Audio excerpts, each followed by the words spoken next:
In late 2025, civil unrest in Minneapolis centered on the Bishop Henry Whipple Federal Building. Protests grew volatile, and federal authorities documented active attempts to breach the facility's perimeter. Homeland Security responded by launching Operation Puppet Master and Project Whipple Shield. The public mandate was narrow: stop violent opportunists from damaging federal property or assaulting the officers tasked with protecting it. This was an agency-wide deployment. HSI St. Paul coordinated with the Federal Protective Service to secure buildings, framing the escalation as a necessary defensive shield for law enforcement. For the public, the baseline was clear. This was a security operation focused on preventing physical violence, not an authorization to monitor the civic activities of the community. But the true scope of the operation eventually had to be defended under oath within the closed doors of a grand jury room. HSI agent Garcia assured the jury that the agency does not monitor citizens for exercising their constitutional rights. He testified, "No one is ever investigated or looked at or even researched on for First Amendment-protected activities." Garcia established a rigid legal standard. For DHS to investigate an individual, there must be a criminal predicate, concrete evidence of an actual crime. However, the agency's internal reports contain details that complicate this oath. Internal reports reveal Homeland Security deployed undercover agents to monitor community meetings, like this Ice Watch training. The agent's notes confirm it was peaceful. Organizers explicitly told participants to observe nonviolently and concluded there appeared to be no violations of federal law or threats to public safety.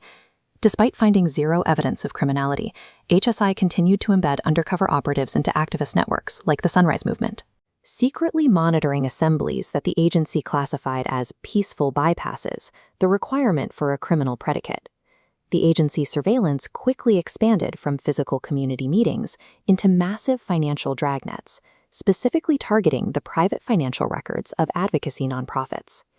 HSI used administrative subpoenas to seize financial data from PayPal and Venmo, belonging to a group called Voices for Racial Justice. The justification for seizing these records was found on the group's website, which hosted articles with slogans like "ICE Out." Federal agents leveraged subpoenas to track citizens for posting anti-government slogans, activity protected by the First Amendment. This financial surveillance eventually reached beyond local activists to target some of the largest labor unions in the United States. Internal records show HSI secretly obtained years of wire transfer data from the Service Employees International Union, or SEIU. The data revealed routine union activities, such as basic medical expenses, retiree dues, and strike payments. HSI also pulled records for the Communications Workers of America, scanning international labor finances without cause. A mandate to protect a local federal building had mutated into a multi-year audit of national labor unions, completely detached from the original mission to stop physical violence. These data points were ultimately compiled into a narrative presented to the grand jury to secure indictments. HSI presented the jury with this flowchart, alleging that a central node called DAM was at the heart of a vast criminal conspiracy.